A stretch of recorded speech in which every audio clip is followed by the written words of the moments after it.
Hello hello la team Medical Medium. Dans ce nouvel épisode, je vous propose 2 résumés issus du podcast Anges, démons et outils spirituels de Medical Medium.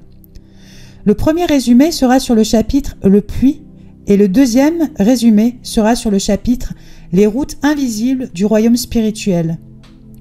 Mon objectif est de rendre ces enseignements accessibles aux francophones en vous transmettant les points essentiels abordés dans ces chapitres. Avant de commencer, je me présente brièvement. Je suis Pauline, la fondatrice de l'application mobile Spark Mindset, une application conçue pour créer et écouter vos playlists d'affirmations positives afin de reprogrammer votre cerveau, reprogrammer votre subconscient. Très prochainement, vous pourrez également y enregistrer vos prières aux anges ainsi que vos méditations et d'autres surprises sont à venir. J'ai récemment découvert les enseignements de Medical Medium et ils ont profondément résonné en moi. C'est ce qui m'a motivé à les traduire et à les partager pour en faciliter l'accès à la communauté francophone. Concernant cette traduction, j'utilise à la fois l'intelligence artificielle et des traducteurs. Bien que je m'efforce de rester fidèle au message original, il peut subsister quelques erreurs ou approximations. Par ailleurs, même si je dispose de la traduction du podcast, je ne peux pas, pour des raisons légales et de droit d'auteur, vous la transmettre dans son intégralité. C'est donc sous forme de résumé complet et détaillé que je vous partage aujourd'hui les éléments clés de ces chapitres. Je précise également que je ne suis pas affiliée à Medical Medium, je ne suis pas affiliée à Anthony William. Mon intention est simplement de transmettre son message avec respect et clarté. Passons maintenant au résumé du chapitre Le puits. Ce que deviennent certaines âmes après la mort. Aujourd'hui, je vais vous partager une transmission profonde, inspirée du travail d'Anthony William, également connu sous le nom de Medical Medium. Il y explore un sujet souvent mystérieux, tabou, parfois redouté, ce qui se passe pour certaines âmes après leur mort. Pourquoi tant d'êtres humains, capables de cruauté ou de manipulation, semblent-ils échapper aux conséquences spirituelles? Pourquoi ne vont-ils pas en enfer après leur mort, comme on l'entend souvent dans certaines traditions? Et pourquoi les forces sombres, telles que les anges déchus ou les démons, agissent-elles sans crainte apparente de Dieu ou d'une justice divine? Selon Anthony William, la réponse se trouve dans un fait fondamental. L'enfer, tel que nous l'imaginons, n'existe pas encore. Il n'existe à ce jour aucun espace spirituel permanent où les âmes sont torturées pour l'éternité. Un tel lieu est en train de se former, mais il ne sera pleinement opérationnel qu'au temps de fin de ce monde, de cette terre et de ce système solaire. C'est ce vide, cette absence de lieu de rétribution éternelle qui permet aux anges déchus de continuer à semer le trouble sans crainte ni retenue. Beaucoup de gens rejettent la notion d'enfer ou la craignent sans réellement la comprendre. Et pourtant, s'il existait déjà, certaines âmes mauvaises y seraient envoyées sans détour. Mais la réalité est plus complexe. Ce que nous appelons communément l'enfer est en fait issu d'une erreur de traduction ancienne. Ce que les textes anciens décrivaient comme le puits a été confondu avec ce que l'on appelle aujourd'hui l'enfer. Et ce puits, c'est justement ce dont il va être question ici. Actuellement, après la mort, il existe plusieurs types d'espaces de rétention, des sortes de purgatoires temporaires. Certaines âmes y séjournent pour un temps, d'autres pour beaucoup plus longtemps. Il y a même des cas où certaines âmes, à cause de leur lourdeur, de leur noirceur ou de leur refus d'éveil, ne parviennent jamais à remonter vers la lumière. Parmi ces lieux, le puits est particulier. Mais avant d'en arriver là, comprenons les différentes formes que peuvent prendre ces états intermédiaires après la mort. Certaines âmes deviennent des démons, surtout si elles sont particulièrement malfaisantes. D'autres restent dans des espaces d'attente. Et quelques-unes reçoivent une autre chance de se réincarner, parfois sur Terre, parfois ailleurs, ou encore en revenant sous la forme d'un fantôme ou d'une apparition. La direction prise par une âme dépend de nombreux facteurs. Les choix faits dans la vie, l'état de conscience au moment du passage, et même les pensées ou les regrets exprimés juste avant le dernier souffle. Il existe aussi un espace spécifique pour les âmes les plus sombres, celles qui ne rejoindront jamais la lumière. C'est là qu'intervient l'ange de la mort, aussi appelé ange de la vie de l'âme, qui guide ces âmes dangereuses vers un lieu d'isolement définitif. Mais même cet espace n'est pas toujours respecté. Les anges déchus peuvent venir en aide à ces âmes et les faire échapper à leur sort. C'est ainsi que naissent certains des pires démons, ou ce qu'Anthony William appelle des dermes de dévotion ou des dermes de persuasion. À côté de cela, il existe un autre espace pour les âmes tourmentées mais moins dangereuses. Des personnes en colère, en souffrance, qui n'ont pas trouvé la paix. Ces âmes sont guidées par des anges interdimensionnels vers un espace temporaire dans l'espoir qu'elles puissent y trouver une forme de guérison. Cependant, toutes les âmes ne coopèrent pas. Certaines refusent de se laisser guider, d'autres s'échappent, et lorsqu'une âme s'échappe ou fuit sa transition vers un espace de lumière, elle devient ce qu'on appelle un fantôme. Si elle était relativement innocente, ou un derme rebelle si elle portait en elle de la toxicité. Mais parmi ces êtres, il y a encore un autre groupe, un groupe bien particulier, les âmes cachées. Ce que Medical Medium appelle les Hidden Souls, ce sont celles qui, après la mort, se cachent dans la terre, choisissant de fuir à la fois les forces bienveillantes et les forces maléfiques. Ces âmes ne vont pas au ciel, elles ne deviennent pas des démons. Elles plongent dans la terre pour se dissimuler, fuir tous ceux qui viennent leur tendre la main, qu'il s'agisse d'anges, de proches décédés ou même d'animaux familiers du passé venus les guider.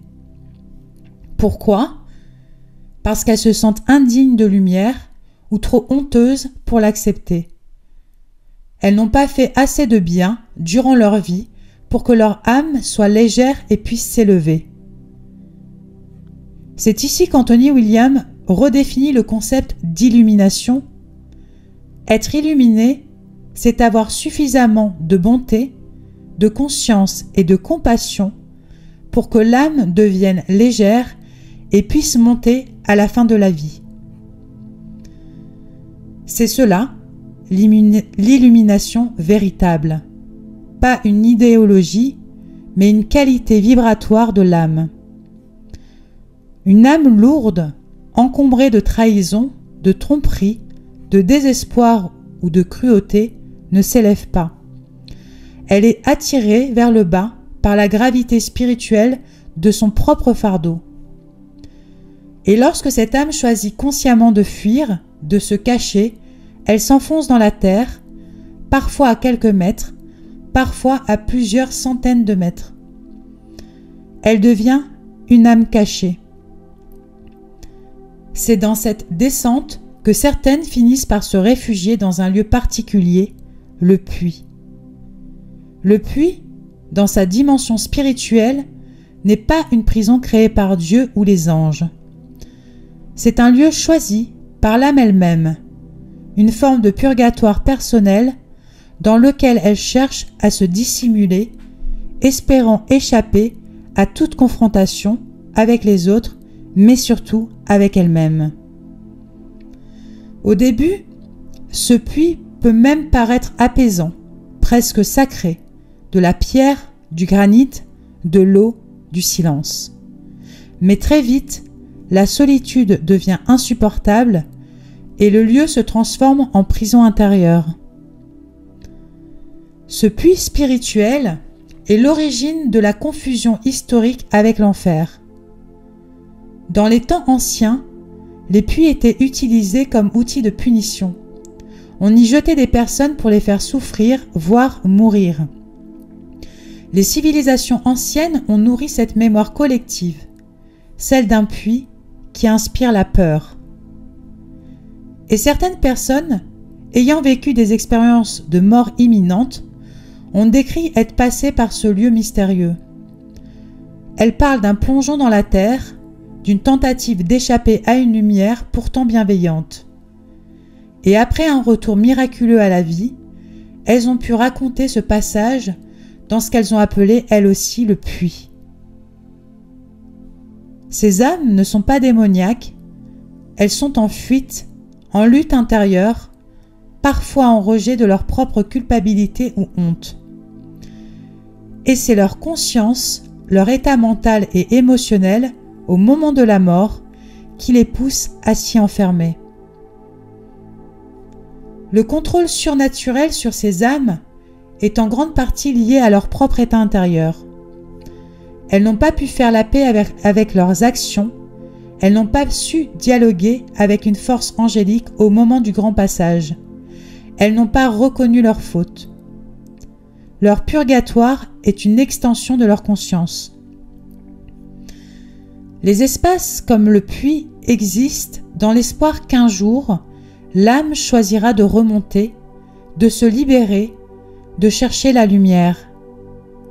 Même si elle n'a plus de corps physique, elle peut encore purifier son essence, guérir, se délester et un jour espérer rejoindre un monde plus élevé. En conclusion, ce message transmis par Anthony Williams nous offre une perspective puissante sur l'après-vie et les réalités invisibles. Il nous rappelle que chaque choix de notre vie influence notre devenir, bien au-delà de notre dernier souffle.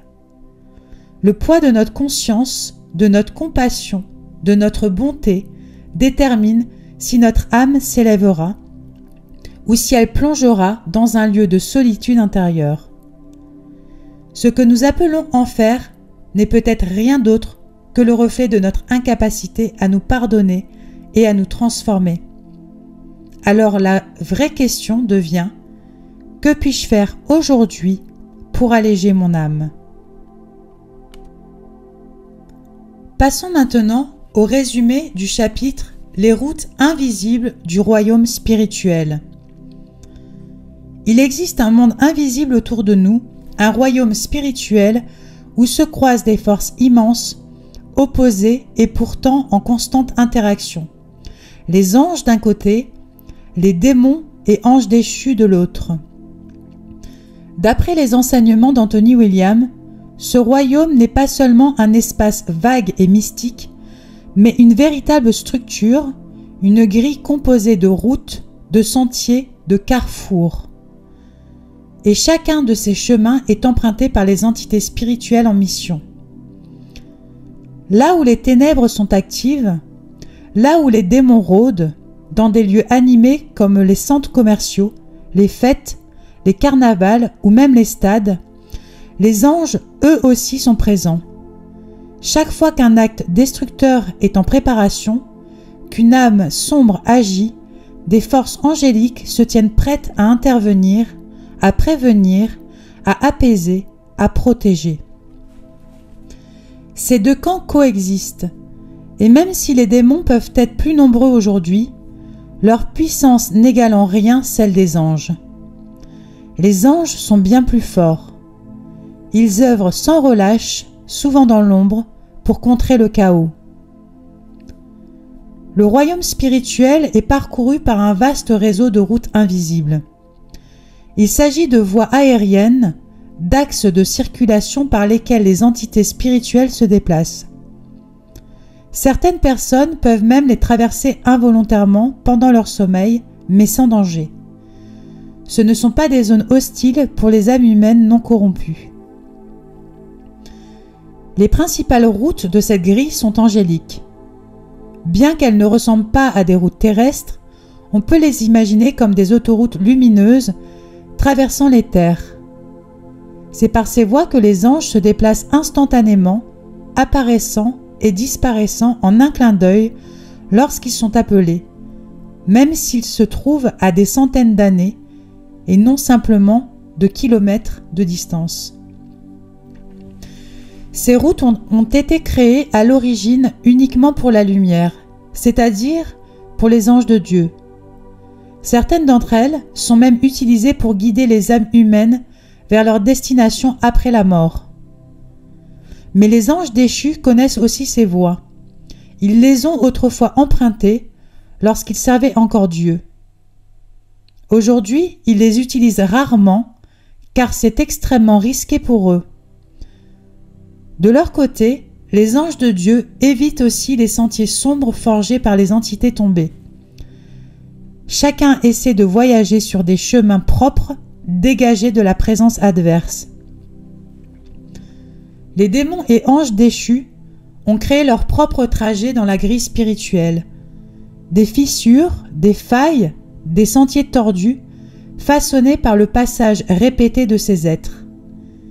Ces chemins sont à l'image de traces dans la neige, formés par la répétition et le poids de la présence démoniaque. Entre toutes ces routes, il existe des espaces ouverts. Ce sont des zones où anges, démons et anges déchus peuvent se retrouver, mais sans possibilité de voyager rapidement. Ces no man's land spirituels ralentissent les déplacements, sauf pour les anges qui, même s'ils prennent plus de temps, peuvent les traverser. Certaines zones terrestres correspondent à des carrefours importants de la grille spirituelle. Le triangle des Bermudes, par exemple, en est un. C'est une zone où plusieurs autoroutes angéliques se croisent, très proches de la surface terrestre. D'autres lieux comme Stonehenge, l'île de Pâques, Oak Island ou encore Washington, DC, sont également situés à des points de contact entre le royaume spirituel et notre réalité. Lorsque les anges doivent emprunter des sentiers démoniaques, ils le font avec grande précaution. En général, ils ne s'y aventurent qu'à deux ou en petits groupes, et seulement en cas d'extrême urgence. Ces sentiers peuvent être infestés de démons ou d'anges déchus, rendant tout déplacement risqué. Des confrontations peuvent se produire. Parfois, un puissant ange de Dieu croise un ancien ange très fort qui est tombé. Dans de rares cas, donc, un puissant ange de Dieu croise un ancien ange tout aussi puissant qui est tombé. Lorsqu'une telle rencontre a lieu, cela peut déboucher sur un affrontement imprévu et extrêmement dangereux. Ce n'est pas une bataille faite de sang, mais de lumière. Chaque blessure reçue fait s'échapper une partie de cette lumière. La grande différence, c'est qu'un ange de Dieu peut retourner dans le royaume céleste et y être restauré, soigné, régénéré. En revanche, un ange déchu ne bénéficie plus de ce droit. Lorsqu'il est gravement blessé, sa lumière peut s'éteindre pour de bon. C'est pour cela que les anges déchus ont développé leurs propres moyens de guérison, des méthodes longues, complexes, incertaines. Quant aux démons, ils évitent autant que possible les voies angéliques, car ils y risqueraient la destruction totale. Si un démon est éliminé sur ces chemins, il disparaît définitivement, son âme aussi. Mais dans certains cas, lorsque l'urgence l'exige, ils les empruntent malgré tout, souvent à plusieurs, car cela augmente leurs chances de survie. Ils peuvent alors sacrifier l'un des leurs pour permettre aux autres de fuir si un ange croise leur route. Si un démon rencontre un ange de Dieu sur une voie angélique, l'issue est presque toujours fatale pour le démon. Et ce n'est pas un processus de rédemption. Même si ce démon a été humain autrefois, il ne sera pas purifié ni envoyé vers la lumière. Est-ce possible? Théoriquement, oui. Mais cela reste extrêmement rare. Le plus souvent, il est tout simplement neutralisé définitivement. Les anges en particulier ceux qui ne sont pas parmi les plus puissants, évitent de voyager seuls sur les sentiers démoniaques. Ils privilégient les déplacements en duo pour se protéger mutuellement, notamment en cas de confrontation avec des groupes de démons accompagnés d'un ou plusieurs anges déchus. Il faut comprendre que les démons n'ont pas, à eux seuls, le pouvoir de vaincre un ange. Leur fonction, en réalité, est de détourner l'attention. Ils compliquent la tâche de l'ange, l'empêchant de se défendre efficacement contre un ange déchu. Ce sont des éléments perturbateurs des diversions. Contrairement aux anges déchus qui utilisent les démons comme chair à canon, les anges de Dieu n'ont pas ce genre de pion. Ils ne sacrifient pas d'âme. Ils ne jettent pas leurs alliés dans la bataille sans protection. Les anges agissent généralement seuls ou avec d'autres anges, mais jamais avec des âmes qu'ils sacrifieraient comme le font les ténèbres.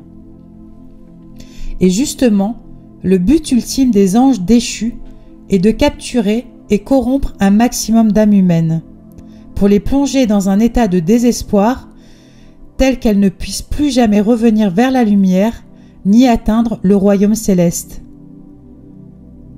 Ces âmes perdues deviennent des outils au service de l'ombre, à moins qu'elles ne soient sacrifiées par leur maître ou même dévorées par d'autres démons.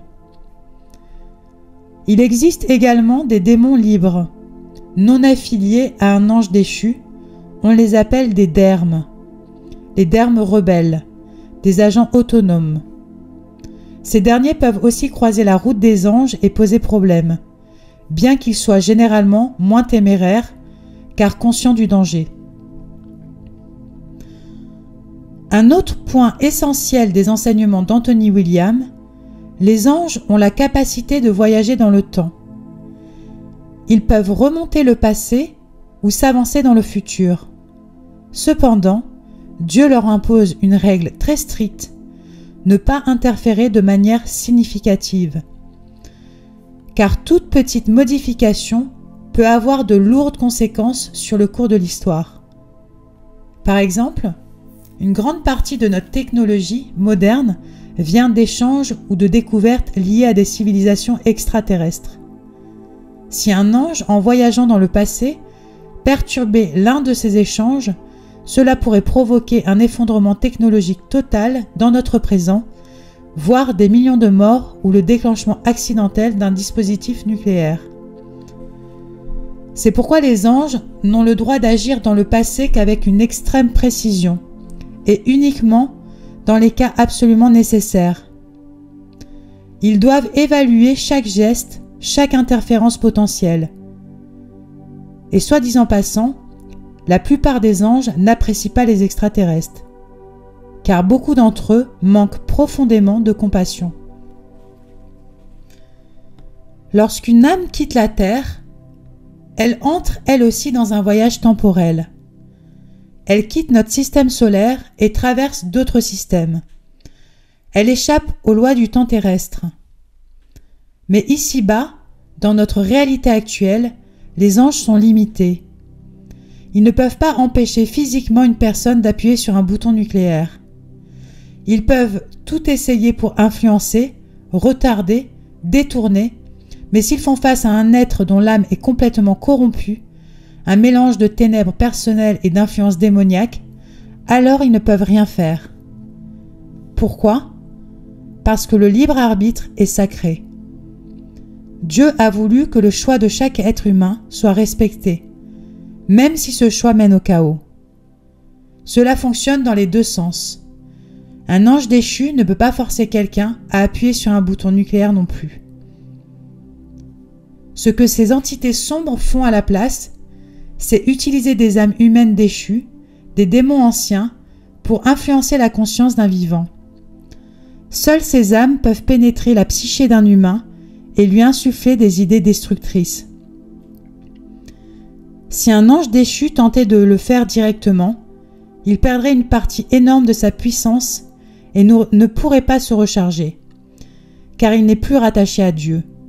C'est pour cela que les démons sont utilisés comme intermédiaires. Au final, le libre arbitre est plus fort que tout. Une personne peut choisir d'accueillir la lumière ou d'ouvrir la porte à l'ombre. Elle peut refuser l'influence démoniaque ou bien rejeter l'aide angélique. Le choix est le sien. Et c'est ce qui nous amène à la troisième grande partie de ces enseignements, la bataille intérieure de l'âme. Cette fameuse image ancestrale d'un ange sur une épaule et d'un démon sur l'autre. Mais ce sera pour un prochain épisode. En conclusion, ce que nous révèle Anthony Williams à travers ses enseignements, c'est que le monde spirituel est beaucoup plus structuré, vivant et actif qu'on ne l'imagine.